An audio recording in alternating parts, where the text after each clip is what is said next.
Казвам се Мария. Работя като чистачка. Всяка сутрин съм на смяна в 5:00.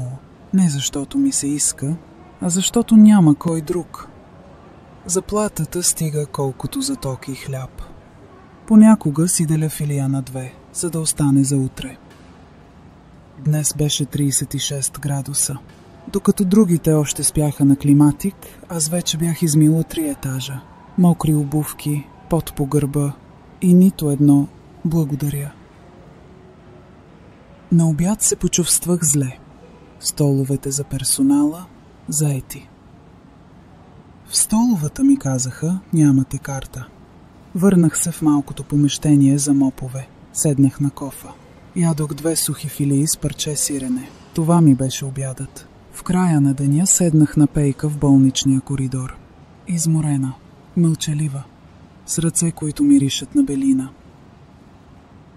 И тогава си спомних какво казва Бог. Хората са под Божията грижа. Бог е с тях. Те винаги могат да се осланят на Бог. И Той е семейство за всеки свой последовател. С Бог, на когото може да се опре. Човечеството вече няма да бъде самотно или безпомощно. Очите ми се напълниха. Не от болка, а от мир.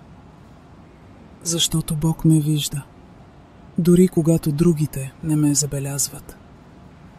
Ако и ти се чувстваш понякога невидим, напиши амин.